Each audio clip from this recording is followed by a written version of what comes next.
Oh,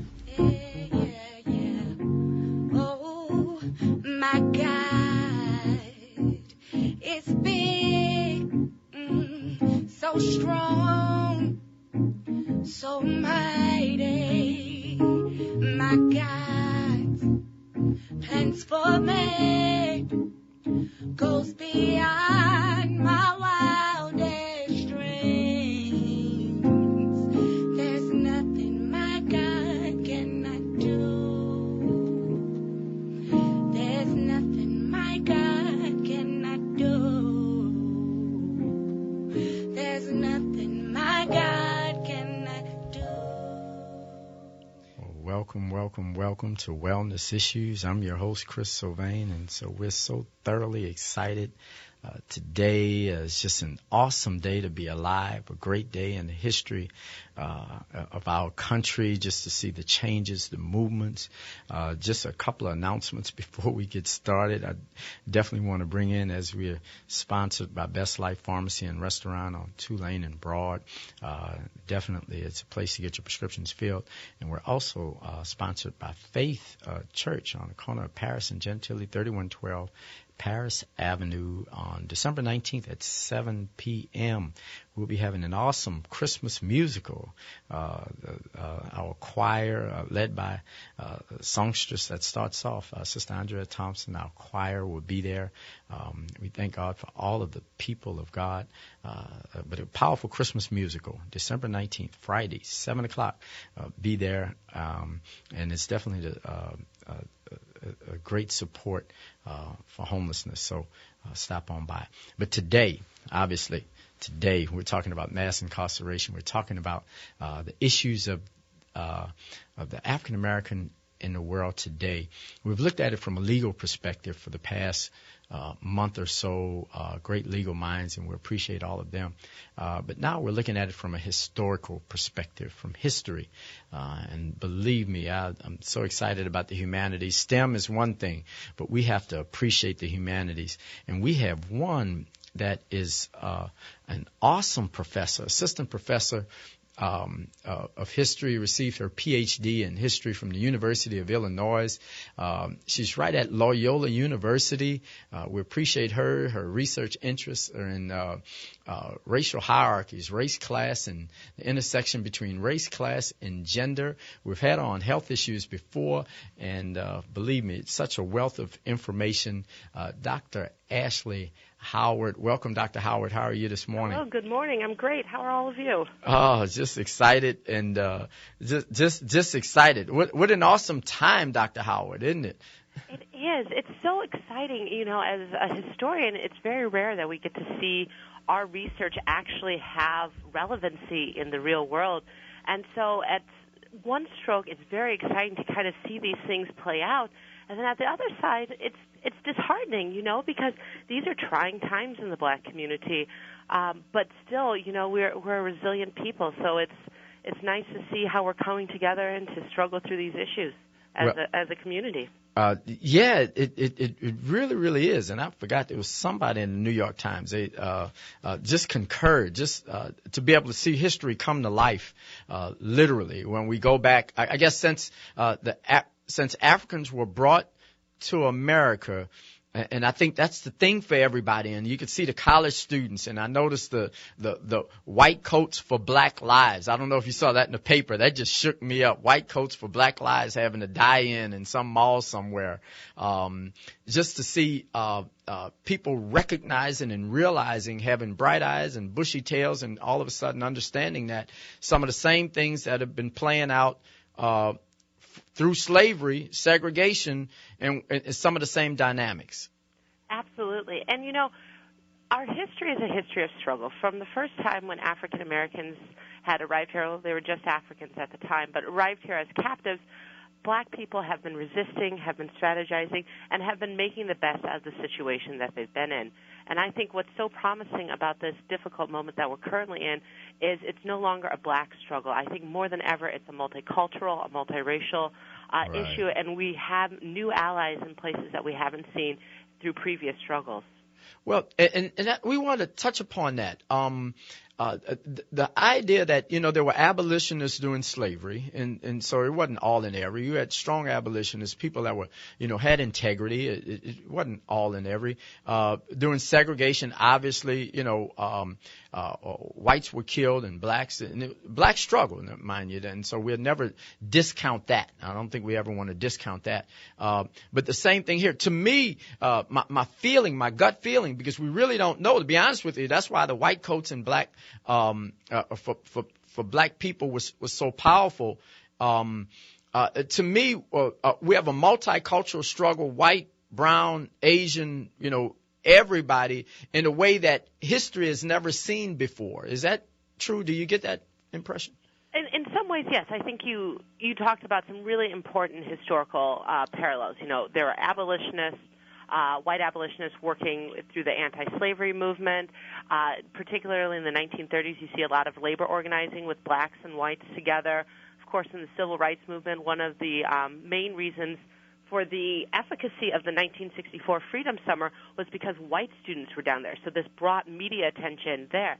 And I think what is happening now that is different than what we've seen is that these struggles are black-led, and we really see people of other races marching in solidarity, but understanding that this is a different kind of struggle and using their own white privilege or going to their own communities to talk about why it means something, why it's something important. One of the kind of interesting things that has come out that I think is fascinating is this hashtag criming while white.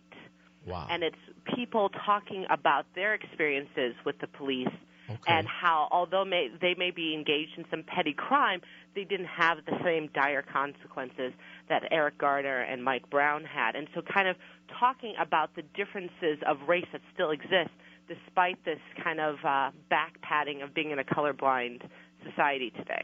Well, and that kind of, it takes us to two of the points directly. One, how social media has connected people all over the world. I mean, I was looking at Wikipedia, I will blow that out.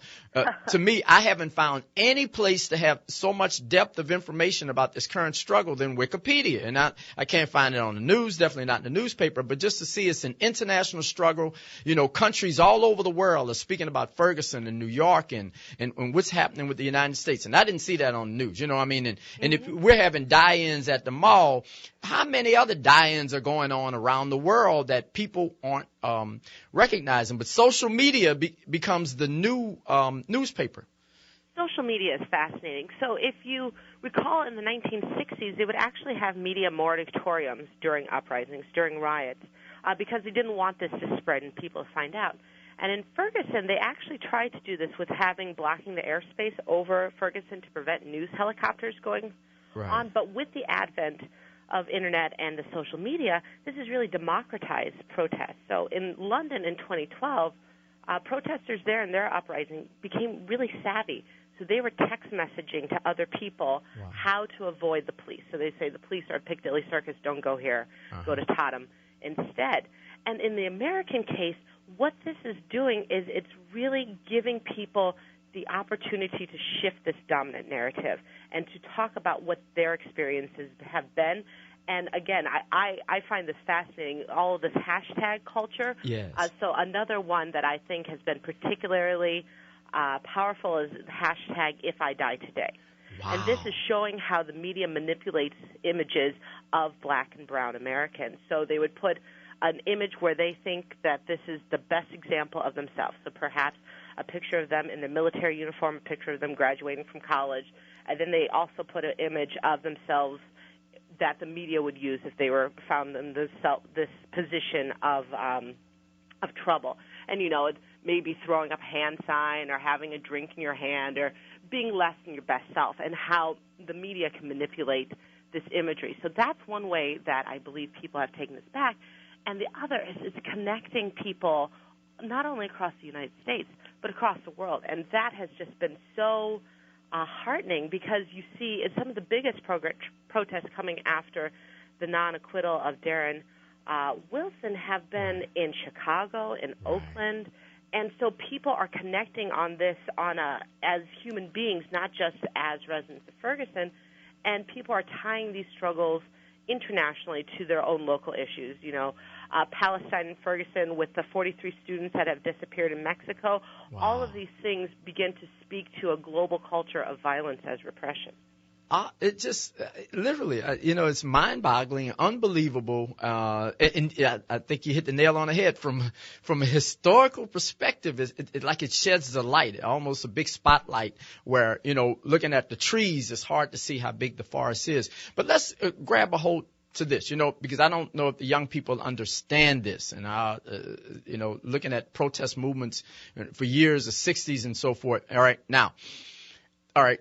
You're protesting against something. Okay, so the government's not into this. There are evil people. We're watching the information that just came out about torture in the CIA, slavery, the killings, the lynchings in slavery. Slavery was wicked, my God. And again, during segregation, the lynchings that went on. So not all of government, but there are evil people. And I look at it, and you mentioned on the television program about who was that? Albert Woodfox in Angola, and they were protesting about systematic rape. So they would take men and obviously have other inmates rape them, but it was at the behest of the guards of the prison system. And I've talked to prisoners, and they say that stuff still goes on. I mean, they don't care what jail it is at. When the guards don't like you, they'll set you up to get raped, and so it reminds you of the CIA and this torture deal, this thing of, what's the guy that they still hadn't found his head, that was, after Katrina or whatever, and so the protesters may be out there, and that's why I say they have white coats and black lives. But suppose you had 20 students from SUNO that lay down in the middle of the mall. Will it be so nice and have pretty pictures and saying, oh, they're just protesting? Would they get their heads bashed in? Right. And I think these are really important points to bring up, and not just to flatten the black experience. So the white coats for Black Lives, these are medical students. So they have a certain amount of privilege that allows them to protest in a way that may make them less dangerous. And it's the same thing, with college students. And, different colleges have a different sort of privilege, but this is where some of this most powerful protests have been coming from. Right. But kind of speaking to the systemic and the structural nature of violence, this is something that we can see throughout history. Violence becomes a very potent form of social control. And so by using this kind of violent rhetoric and this, actual violence against people, it becomes a way to force them to conform to what you want.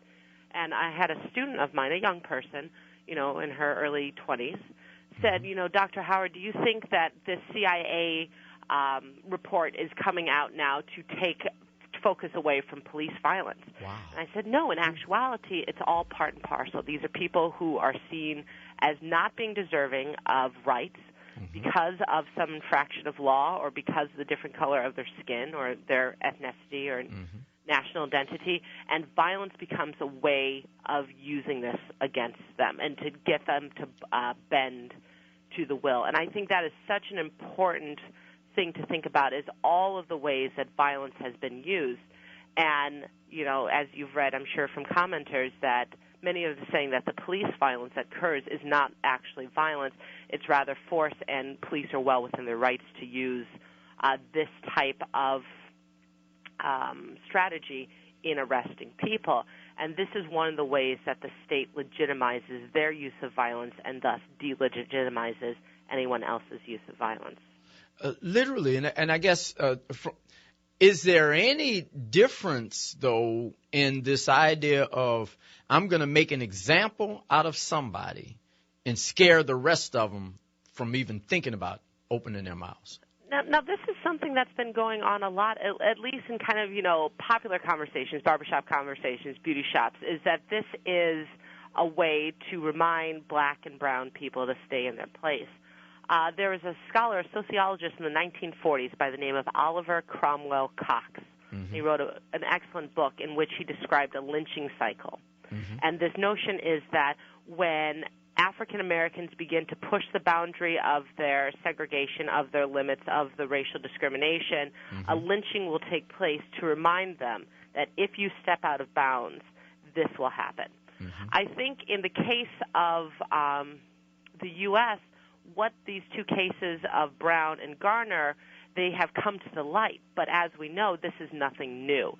So I think the way that the police operate is one in which they are often policing the black community in ways that they're not policing other places, and this serves as a very powerful reminder of this social stratification, racial stratification still in this country. Well, so are there any, and again, 2014, okay, we're not in 1968, we're not in 63, we're not in 1865.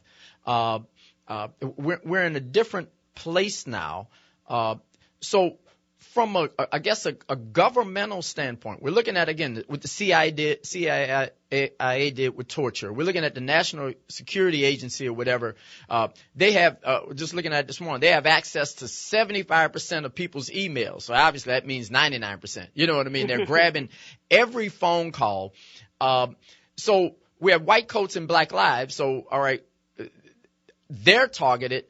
But at what point in this particular movement, this Michael Brown movement, whatever it is, of going against mass incarceration, looking at it historically, we saw what happened with Occupy Wall Street. All right.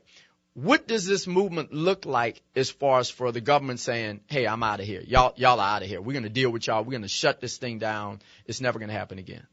Yeah, and see, and this is something that I struggle with as a scholar, because I see something different happening currently, but I'm a historian, so I know that these things often play the same thing. So let's speak it plain. First of all, we have a black president in office, and we have an outgoing black attorney general who went to Ferguson to investigate the case. They are opening civil rights violation cases on both of the police officers who were not indicted. That is very, very powerful, and that speaks to, I think, a changing discourse that we did not see necessarily, definitely not in the 40s, and to a limited effect in the 1960s. Okay. So that's the first thing. The second thing is that it's more than just the people affected. It is becoming a mass movement. Okay. And that is also a very powerful thing. What I think the struggle is currently is actually codifying what it is that the protesters want. It's not just enough to go out and express discontent and dissatisfaction with the way that things are going down. It's also important to strategize and to put forth concrete objectives that as a group we want to correct. And so the state has, by and large, with the exception of a few places, have allowed peaceful demonstrations, nonviolent demonstrations, to occur. There have been a few arrests in Brooklyn, a few in Oakland, but by and large, the swells of people have been allowed to go out in the street and protest what they want, which I think is a marked change from before. That's interesting. That's a great point, because I think about and I look at, again, Occupy Wall Street, and it's something totally different in a sense. But I never forget, this was the Secretary of Defense, and I was watching him on C-SPAN, and he was mentioning about the biggest terror threats to America. And he talked about North Korea, and he talked about Iran or whatever, and Iraq or whatever. But then he mentioned Occupy Wall Street. And I'm like, I was just blown away. I mean, you're literally lining this up with North Korea. And so, and that's what begs the question, this particular movement, yeah, I guess you're right. So long there's no concrete demands that are being made. But suppose all of a sudden the groundswell starts asking that same crime, equal time, that black people are treated the same way, that we actually do get justice. And they just keep going on and keep going on. Let's pick a year from now. People are still doing die-ins. You know what I mean? And your thoughts? I think that's great, and I hope that we are evolving in a manner that those grievances are going to be taken seriously. I mean, and perhaps this is me being, a Pollyanna-ish here, but I think that the evidence is so heavily weighed, and so many people are actually listening and accepting as fact the grievances that African Americans and Latinos have had in this country about disproportionate policing. And so I think it is in the state's interest to actually heed these concerns. And as you've seen, many of the people that were currently engaged in ideological disputes with internationally are using this as a mechanism to shame the United States. So Putin had a couple of comments that he made. North Korean leaders were talking about, kind of handle your own issues at home. Don't be concerned about our human rights violations. And so as a historical precedent, the United States does not like to be called out on our own domestic shortcomings. And so in the Civil Rights Movement, when we were in the Cold War with Russia, the USSR, this became a very powerful kind of impetus to make right by the civil rights claims because we wanted to look like the United States was putting its money where its mouth is.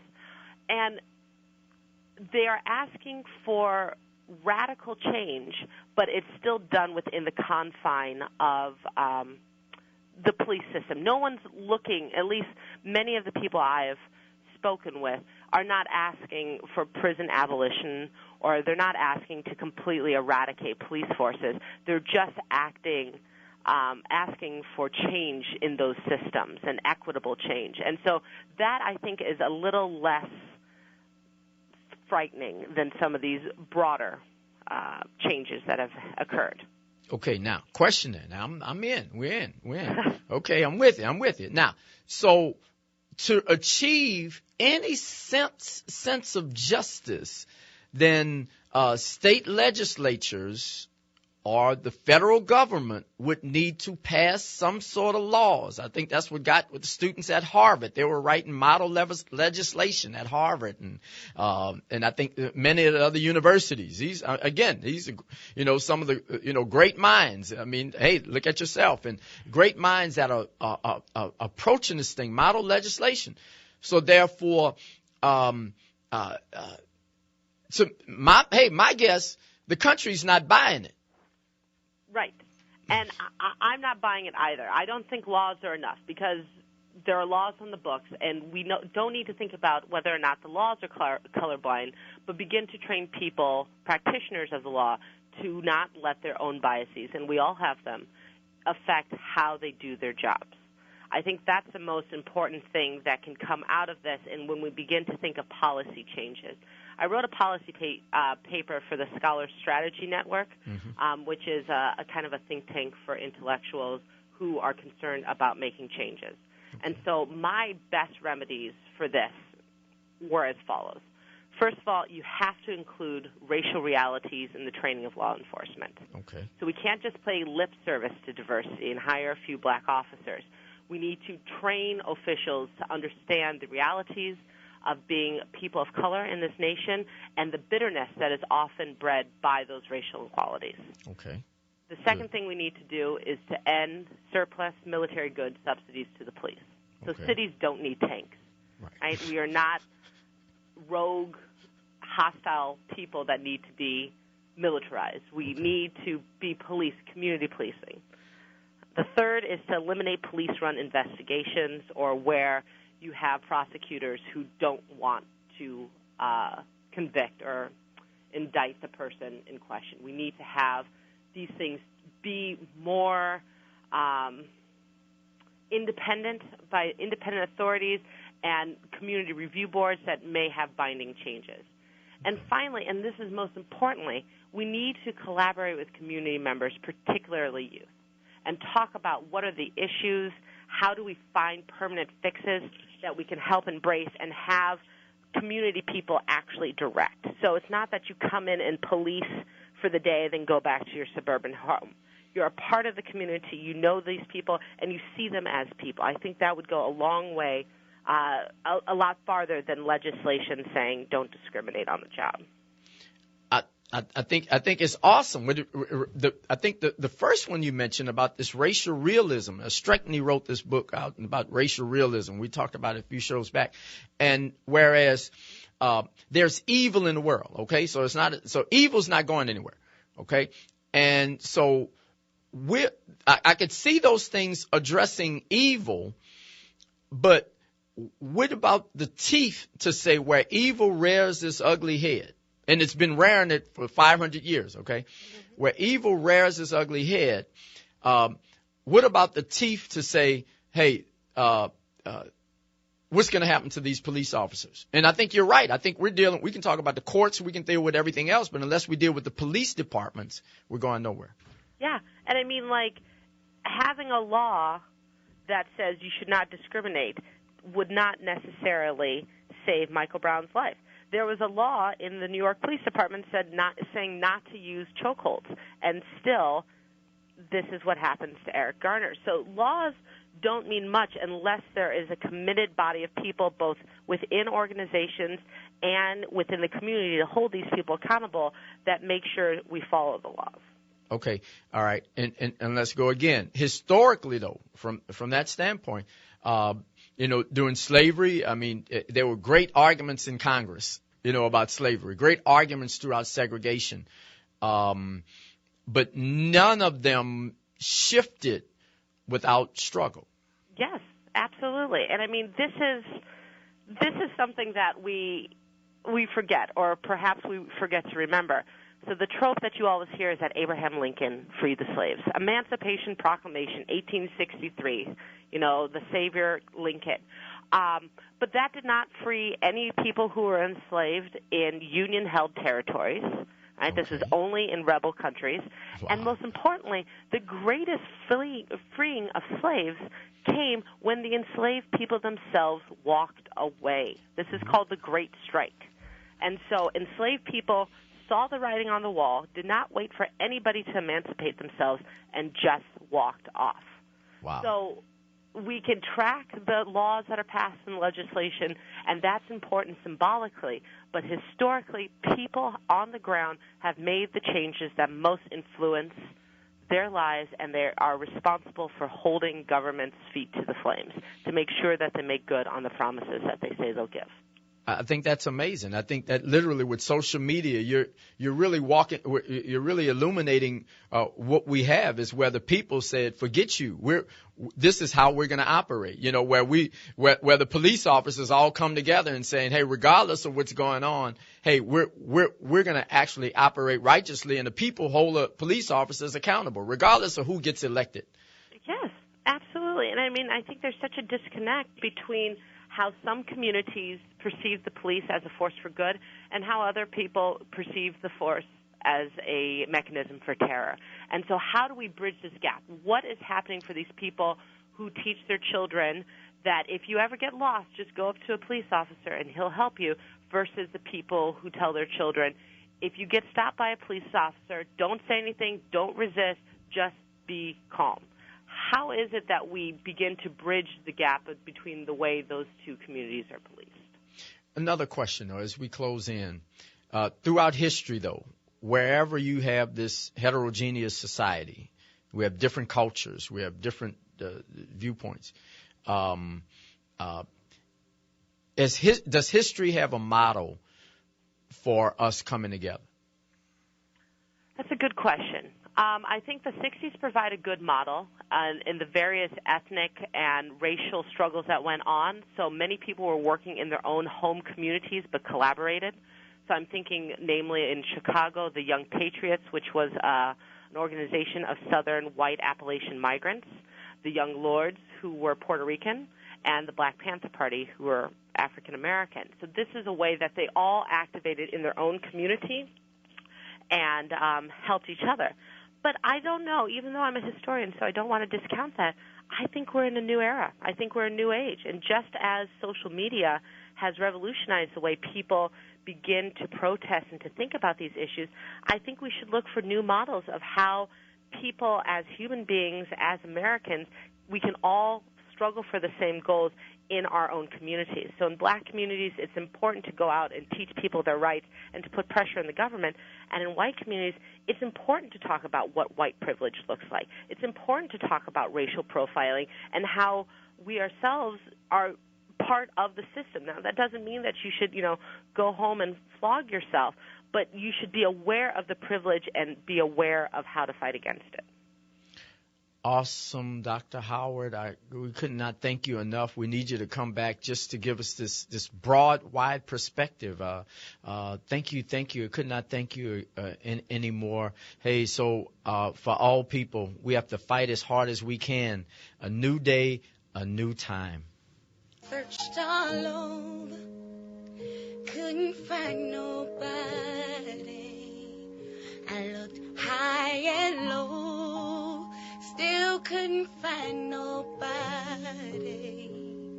Nobody great, nobody great.